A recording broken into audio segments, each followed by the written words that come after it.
আপনারা জানেন ঢাকার অদূরে সাভারে 2013 সনে একটি শিল্প কারখানা গার্মেন্টস ফ্যাক্টরি রানা প্লাজা নামে যে মালিক ছিলেন সোহেল রানা, ওইটি দশে গিয়ে 2013 সনে 1135 জন লোক নিহত হয়েছিলেন এবং কয়েক হাজার লোক আহত হয়েছিলেন।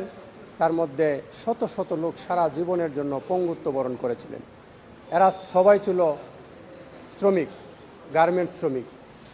এই পোশাক কারখানায় চাকরি করার শ্রমিকরা নিহত হওয়ার ঘটনায়, শত শত লোক আহত হওয়ার ঘটনায় সারা পৃথিবী তখন একটা নাড়াচাড়া খেয়ে গিয়েছিল। বাংলাদেশের এই ঘটনাটি আমাদের দেশের অত্যন্ত আলোচিত একটি ঘটনা। এই ঘটনার প্রিন্সিপাল অ্যাকিউজড, মূল যিনি অভিযুক্ত, এই ভবনের মালিক সোহেল রানা, যিনি রানা প্লাজার মালিক ছিলেন। এই রানা প্লাজা বিল্ডিংটাতে অন্যায়ভাবে তিনি মেশিন স্থাপন করেছিলেন, কোনো রকম পারমিশন ছিল না, কনস্ট্রাকশন পারমিশন ছিল না, গার্মেন্টসের যে অন্যান্য ব্যবসা করার জন্য পারমিশন সেগুলো ছিল না, বিল্ডিংয়ের 4 তলা পারমিশন নিয়ে 9 তলা করে ফেলা, অনেক অনিয়ম করেছিল, যার জন্য এই ভবনটি দশে গিয়ে আমাদের হাজার হাজার মানুষ মৃত্যুবরণ করেছিল, পঙ্গুত্ব বরণ করেছিল। সেই মামলা 2013 সন থেকে রানা জেল হাজতে আটক আছে।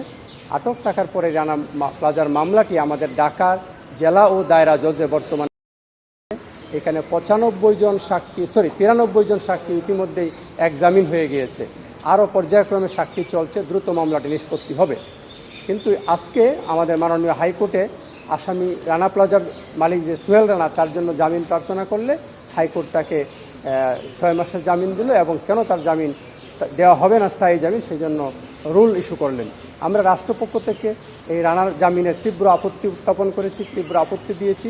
তার জামিন কোনোভাবেই দেওয়া মঞ্জুর হবে না, আমরা আদালতে উপস্থাপন করেছি। এই জন্য যে এই রানা, অভিযুক্ত রানা, তিনি একমাত্র তার অবহেলার জন্য তার নিয়ম বহির্ভূতভাবে এই কনস্ট্রাকশন বা গার্মেন্টস পরিচালনা করার জন্য 1135 জন লোক সঙ্গে সঙ্গে নিহত হয়, শত শত লোক সারা জীবনের জন্য পঙ্গুত্ব বরণ করে। এবং আমাদের দেশের পোশাক কারখানায় আমাদের যে একটা ইমেজ ছিল, আমাদের যে সুনাম ছিল, সারা বিশ্বে এটা সুনাম পূর্ণ করেছে সোহেল রানা।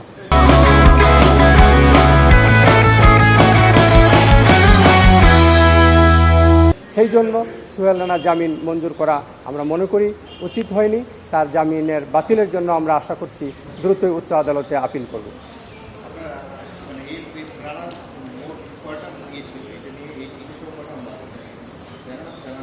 রানার আমার জানা মতে একাধিক মামলা আছে, এখন আমাদের হাতে একটি মামলায় আসছে, অন্য মামলার তথ্য আমার কাছে নেই।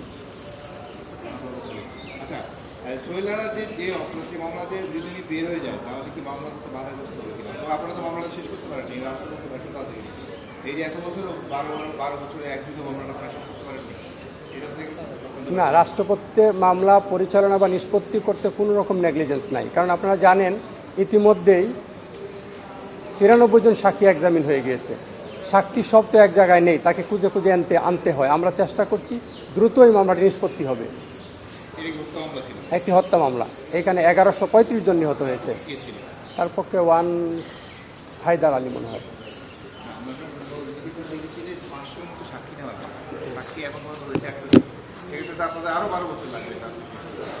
সব সাক্ষী নিতে হবে তা নয়, গুরুত্বপূর্ণ ইম্পর্টেন্ট সাক্ষ্য নিয়ে আমরা নিষ্পত্তি ক্লোজ করে ফেলবো। আগাচ্ছে এখন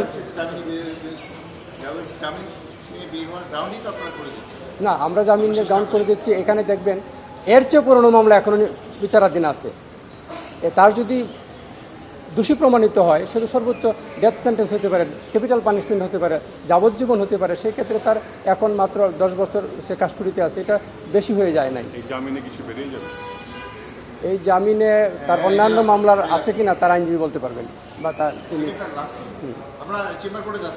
আমরা সেই মামলা আপিলের চেম্বার জামিন বাতিলের জন্য।